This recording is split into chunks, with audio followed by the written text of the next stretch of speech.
नमस्कार, मैं हूं रविंद्र जैन और आप देखना शुरू कर चुके हैं सबकी खबर। मध्य प्रदेश में चुनाव प्रचार थम चुका है और कल सुबह से वोटिंग शुरू होगी।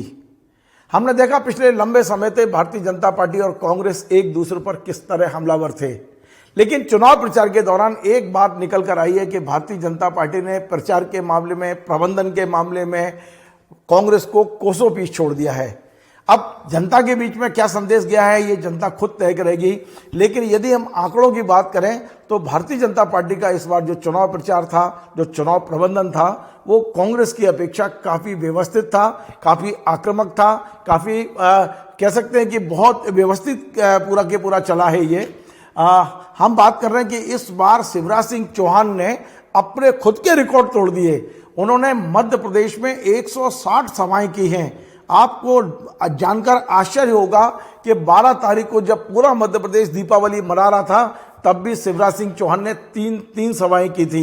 यानी चुनाव प्रचार आचार संहिता लगने के बाद यदि हम काउंट करें तो शिवराज सिंह जी चौहान ने आचार संहिता लगने से लेके और कल जब चुनाव प्रचार थमा है तब तक 160 सभाएं अलग अलग स्थानों पर मध्य प्रदेश के अलग अलग विधानसभा क्षेत्रों में 230 में से 160 विधानसभा क्षेत्रों में सभाएं करना अपने आप में एक बहुत बड़ा रिकॉर्ड है। निश्चित तौर पर यह सबके लिए आश्चर्य की बात भी है कि शिवराज सिंह जी चौहान की उम्र देखिए, उन्हें कुछ शुगर की भी प्रॉब्लम है, लेकिन इसके बाद भी उनकी स्फूर्ति, उनकी जो काम करने की जो क्षमताएं हैं, मुझे नहीं लगता कि मध्य प्रदेश में शिवराज सिंह जी चौहान से ज़्यादा मेहनत करने वाला किसी भी दल के पास कोई नेता हो। 108 सभाएं की, और हम सभाओं की बात करें तो प्रधानमंत्री नरेंद्र मोदी जी भी पीछे नहीं रहे हैं। जिनके पास पूरे देश की जिम्मेदारी हो, उन्होंने मध्य प्रदेश में लगातार 5 दिन तक करीब 15 सभाएं की हैं। मुझे नहीं लगता कि किसी प्रधानमंत्री ने किसी राज्य के चुनाव में इतनी सभाएं की हों। 15 सभाएं प्रधानमंत्री जी ने खुद संबोधित की हैं।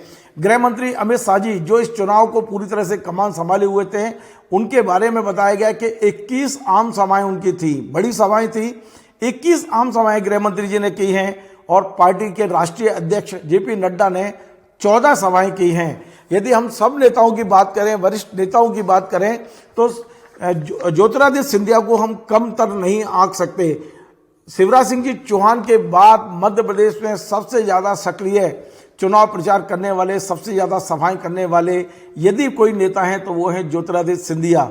मैं आपको बता दूं, ज्योतिरादित्य सिंधिया की डिमांड भी काफ़ी थी। ग्वालियर चंबल संभाग के अलावा मालवा में और बुंदेलखंड की कई सीटों पर प्रत्याशी लगातार यहाँ फ़ोन कर करके भोपाल में बोल रहे थे कि हमारे यहाँ ज्योतिरादित्य सिंधिया जी की सभा कराई जाए। 80 सभाएं ज्योतिरादित्य सिंधिया ने की हैं, 80 सभाएं। और हम भारतीय जनता पार्टी के जो प्रदेश अध्यक्ष हैं बी डी शर्मा जी, उनकी 55 सभाएं हुई हैं। आप सोचिए, संगठन का काम था, प्रबंधन का काम था, बहुत सारी ड्यूटी उनकी थी, इसके बाद भी उन्होंने 55 सभाएं की हैं। और इसके बाद जो नंबर आता है वो प्रहलाद पटेल जी का आता है, जिन्होंने करीब 40 सभाएं की हैं। यानी मैं ये बताना चाहता हूं कि भारतीय जनता पार्टी के जो नेता चुनाव लड़ रहे थे, जिनके बारे में मैंने बताया कि प्रहलाद पटेल स्वयं चुनाव लड़ रहे थे, नरेंद्र सिंह जी तोमर जिन्होंने 38 सभाएं की हैं, वो खुद चुनाव लड़ रहे थे लेकिन उन्होंने आसपास सभाएं की हैं। तो भारतीय जनता पार्टी का जो सभाएं करने का है, तमाम सारे नेताओं ने की है। राजनाथ सिंह जी ने की है, नितिन गडकरी जी आए हैं यहाँ पर, स्मृति ईरानी जी हैं, देवेश फडणवीस हैं और भूपेंद्र यादव जी हैं। ये तमाम सारे नेताओं ने सभाएं की हैं, लेकिन सबसे बड़ा रिकॉर्ड इसी सभाओं का जाता है तो शिवराज सिंह जी चौहान का जाता है, जिन्होंने 160 सभाएं करके एक रिकॉर्ड बना दिया है। इसके अलावा यदि बात करें हम मीडिया प्रबंधन की, तो ये जो मीडिया भारतीय जनता पार्टी का चुनाव मीडिया सेंटर का उद्घाटन 24 सितंबर को भोपाल में जो हबीबगंज स्टेशन है उसके पास में ही जो बंसल वन एक बड़ा कमर्शियल कॉम्प्लेक्स बना है, वहाँ भारतीय जनता पार्टी का बार रूम और मीडिया सेंटर दोनों बनाया गया था। 24 सितंबर से इस मीडिया सेंटर ने काम शुरू किया था और उसके बाद लगातार पूरी टीम, आशीष अग्रवाल इसके प्रभारी बनाए गए थे और पूरी टीम बड़ा कोऑर्डिनेशन के तहत इन्होंने काम किया। जो हमारे पास सूचना है कि इस मीडिया सेंटर में 39 पत्रकार वार्ताएं विभिन्न नेताओं ने आके ली। लगातार पत्रकार वार्ताएं करना, पत्रकारों से संपर्क रखना, उनकी सूचनाएं देना, उन सूचनाओं को छपवाना, ये सारा काम पूरी एक मतलब कहना चाहिए जिस तरह से घड़ी के पार्ट काम करते हैं उस तरह से पूरी टीम एकजुट होकर, ये भारतीय जनता पार्टी की पूरी टीम काम करती रही। 510 विज्ञप्तियां इस दौरान मीडिया सेंटर ने जारी की। 370 फोटो और वीडियो भेजे गए मीडिया को प्रकाशित करने के लिए। और जन आशीर्वाद यात्रा, संकल्प पत्र और मीडिया दिग्दर्शन नामक 3 पुस्तकों का भी प्रकाशन मीडिया सेंटर ने इस छोटे से अल्पकाल में किया है। ये बहुत बड़ी उपलब्धि है। कहना बहुत आसान है, लेकिन जब काम करते हैं तब समझ में आता है इस तरह का मीडिया मैनेजमेंट मैंने तो पिछले लंबे समय बाद देखा भारतीय जनता पार्टी में। जिस तरह कोऑर्डिनेशन था इस बार, जिस तरह मैं आपको बता दूं कि 6-7 संभागों में 6 मीडिया सेंटरों की स्थापना की गई। यहीं भोपाल में बैठ के 60 से अधिक पत्रकार वार्ताएं संभागीय मुख्यालय पर की गई। और 57 जो संगठन जिले हैं भारतीय जनता पार्टी के, वहां भी 10 अक्टूबर से लेके जब तक चुनाव नहीं थम गया तब तक 650 पत्रकार वार्ताएं आयोजित की गई। और इनका सारा कोऑर्डिनेशन भोपाल का जो बार सेंटर और भोपाल का जो मीडिया सेंटर था, यहां से किया गया।